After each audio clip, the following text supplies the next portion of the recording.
Hi everybody, this is Andreas Nest here. So today we are at the Millstream Hotel in Boston, and we will be talking to John Wild, who created this business from scratch, and we really wanted to see how his journey came along, how he managed to overcome some of the challenges, and really give you guys some tips in terms of how you can create a great hospitality business. So John, tell us about your beginnings and how you went into this kind of hotel and how it all started. Well, it's a family business. My grandfather started it. He was part of a family of 13. His mother died and he had to stay behind and look after the family and his father. I went to Oxford Polytechnic, studied hotel and catering management, and then spent a year or so looking for properties that I could run. And we found Millstream. Very lucky, beautiful position. What was it before when you bought it? It was a hotel. It was a hotel. It had been sort of a small guest house up until about 1972. Yeah.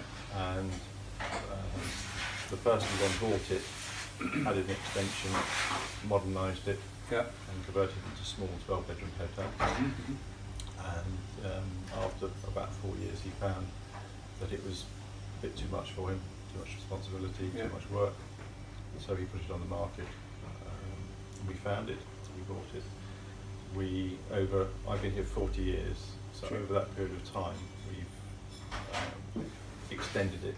What kind of occupancy rate are you looking at with your 33 rooms and the cottage? And Probably about 75 to 80%.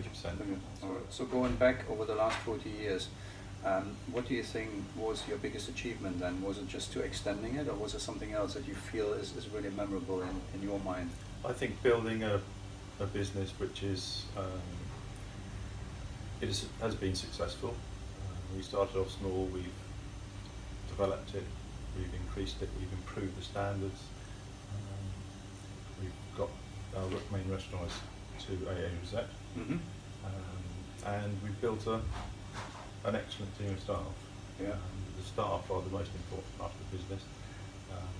They create the atmosphere, whatever we put into the fabric of the building. They're the ones who actually put it out and encourage the customers.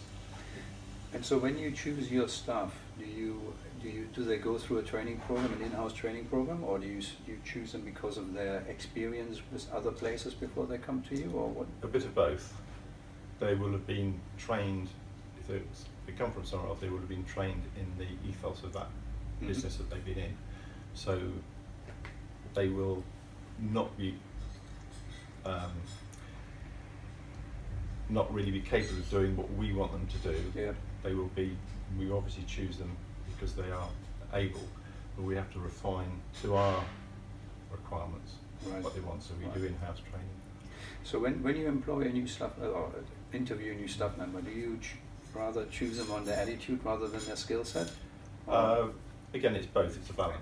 Is there anything that comes to your mind where you think that really differentiates us from our competitors out here? I think it's probably the quality which we try to achieve, and the staffing that we've got. We have a lot more staff. Our payroll is substantially greater than most other places. Oh, okay. Because we like to offer that level of service, and our customers, they like to sort of receive that service, the friendliness, etc. Okay, that's interesting, because when I started up in the hotel and catering industry, the hotel I did the apprenticeship, and the ratio was 2 staff members for 1 client or 1 customer, and that was obviously going back quite a while, and there was a lot more money was in the industry. Since then, it has condensed slightly, and times are a bit tougher when it comes to things, and so. What do you think is one of the biggest challenges that you faced over the last few years with your business? I think it's the economy is one of the challenges, being able to find staff as well. It's very difficult to find chefs that are about command a high salary. Where do you find your chefs? Is there anything particular you do to find good chefs?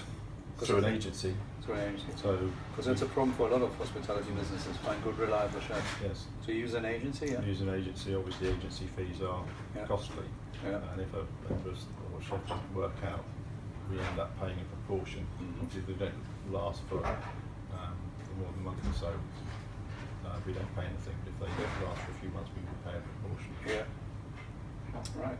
So, so besides the staff, finding the right staff and keeping them motivated, and how long does it usually take, the process from, you know, posting a job that you need a new chef, for example, new sous chef? How long would that take you on average to get somebody on board? Probably a month. A month, okay. But we do find that quite a few people will come for interview, and we'll offer them the job, and they will accept the job. Maybe don't turn up. All right. So that is very costly. Exercise. When you say the economy was also quite a big hit for you, what is the problem with the economy you see at the moment with your hotel? People are reluctant to spend their money. Okay. They're very cautious of where they spend it. They want to ensure that they have good value Okay. of what they're buying. So how do you overcome this? Really by maintaining high standards and trying to increase our standards. With customers now, our customers obviously, they travel a lot. They go abroad, they come back with ideas of what they think a hotel should be. They have the standards that they set at home. They watch television and how their houses should be sort of decorated and refurbished, etc. So they expect hotels to be of a similar standard. Right. So we are continuously having to Upgrade your rooms and restaurant facilities and so, okay. And is there anything you do in terms of, do you do a special offer? Do you do anything that you do to encourage more people to come in? Do you tease them in with something? We used to do a lot of discounting, but we took an active decision a couple of years ago because we were then competing with all other hotels to drop our prices lower and lower, and it reached the point where we couldn't drop them anymore. Was it like something like Groupon or something like that? Or? Groupon was very dangerous for us to consider getting into, but it was just really with the online travel agencies, Booking.com, and trying to keep our prices down. Yeah. But we decided then we wouldn't discount because with our staffing costs and everything else to maintain a high level, it costs us a lot of money, and if the customers want to come to us, they really have to pay. That's interesting that you say that. So you stuck to your guns basically and says, you know, we're not going to go onto that discounting train. We are what we are. We are really good at what we are, and we keep the prices. And if we can show our clients, our customers, that it's worth the money they're spending here, then they will come back. And is that what happened? That's what happened. We expected to drop in occupancy, which happened. But the interesting thing is our profit actually rose because we weren't expecting or staffing up for a high level and only getting a low level of customers. We found that we were determining the numbers, and therefore we could staff accordingly. So the big savings really were in staffing. Right. Okay. So so because you didn't discount, you dropped in the number of occupancy, and then you reduced the number of staff to match a new level of occupancy, and then you became more profitable than before? Yes. Wow, okay, that's an interesting exercise. Because I imagine a lot of people would go down the route, you know, I need more business, let's do more discounting, and it has the opposite effect. So that's a really good approach, I think. Any other challenges that you think are fundamental to your business that you've all had to overcome over the last 40 years? I mean, that's a long time in business. Not really, no. I suppose it is just the main thing really is staffing, to maintain the level of staff. Is there something that you do with your staff to keep them motivated? Do you have a kind of a commission scheme, or do you have anything that encourages them to do better and to really deliver that good service? Is there anything you do? We've considered bonuses, but once we started bonuses, then they sort of say at the end of the year, where's our new bonus, where's our next bonus, and how much is our bonus? Yeah. So we stopped bonuses, and really we just try and pay a good level of salary, which seemed to keep them happy. And you say you pay above the average salary, and that other we competitors try to, yes, if we can. Okay. But obviously with the national minimum wage now increasing, it's difficult to pay above that level. Wow. absolutely. And is there any tips that you could give other kind of hoteliers, hospitality business owners that you think are quintessential to run a successful hotel? I think it is maintaining a good staff atmosphere. We try to do that through training. If a customer comes in, if a member of staff is there and they're not confident in what they're doing, the customer will soon pick that up. And there's a sort of lot of friction, but the staff become conscious of, or self-conscious of what they're doing and making mistakes. Yeah. And no one likes to be in that position. So if we can train staff effectively, then they are confident, they are happy to, and they greet customers. So altogether, that is a very important part of our staff. Right. Okay. Very good. Okay. Good. It's like this project through here we did 4 years ago. We felt that people considered the Millstream restaurant to be a place that came for special occasions. Right. So we weren't really opening ourselves up to local people who just want to pop in and have a casual meal.